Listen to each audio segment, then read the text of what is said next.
Señora María Cristina Perceval, embajadora de Argentina en Naciones Unidas, Honorable Ms.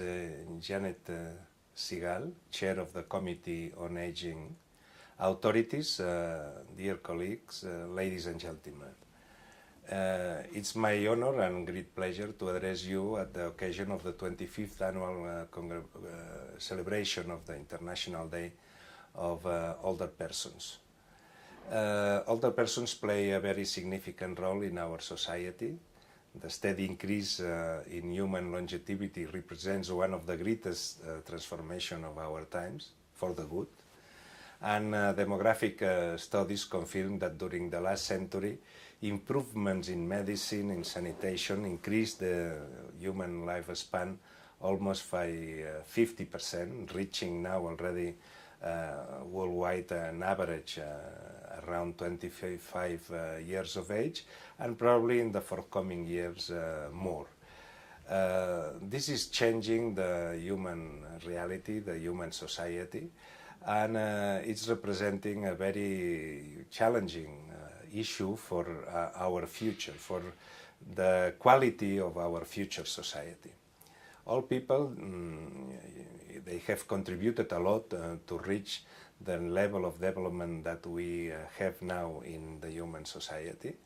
In the last decades, of course in the developed world, but also in the developing world, we have seen a huge increase of prosperity, but this prosperity has been obtained by the effort and the work of many people that now are reaching older ages. And I think that it's relevant for the dignity of our society how we address the care and the support to the older people around the world. The realities around the world are very different. In some countries there are quite a good systems of guaranteeing a good treatment and care of the needs of all people, but in many other emerging economies and other developing countries there's still a lot to go in terms of achieving the levels of protection, care and well-being that we consider reasonable, or we would like to consider reasonable in a decent society. And that's brings us the issue of urbanization. Since today most of the population already lives in cities, the total world population is already reaching 7.9 billion people in the world, and today in 2015 already more than 55% of the world population is urban, and this percentage is predicted to go up to 60 and 70% in the next forthcoming decades. That means that the human society, which will reach probably more than 10 billion people, it's at the same time that it grows, it's becoming more urban. That means that the urban reality is going to be the normal style of life of the most of the population, and in that sense, most of the old people. And that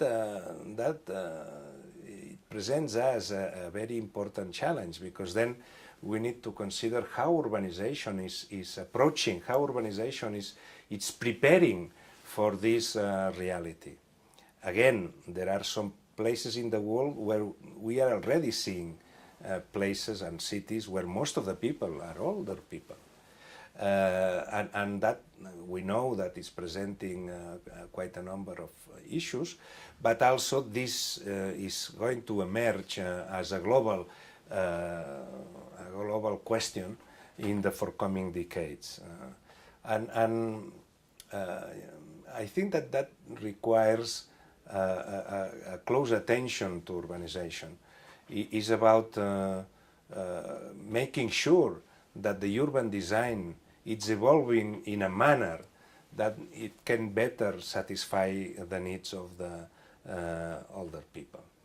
in my experience as a mayor, I have been challenged by that question in many occasions, where if you don't think about it when you are doing changes in the city, you can end up being a direction that later on it becomes very difficult to correct.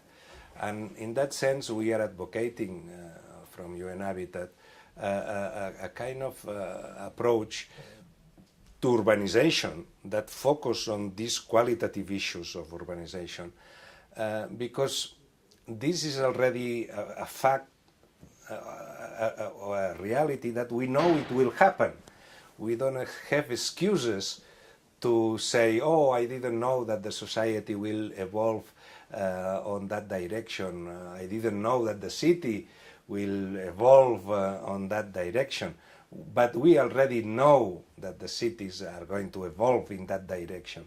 That means that we need to take measures now to prepare for the future. And this is what I would like to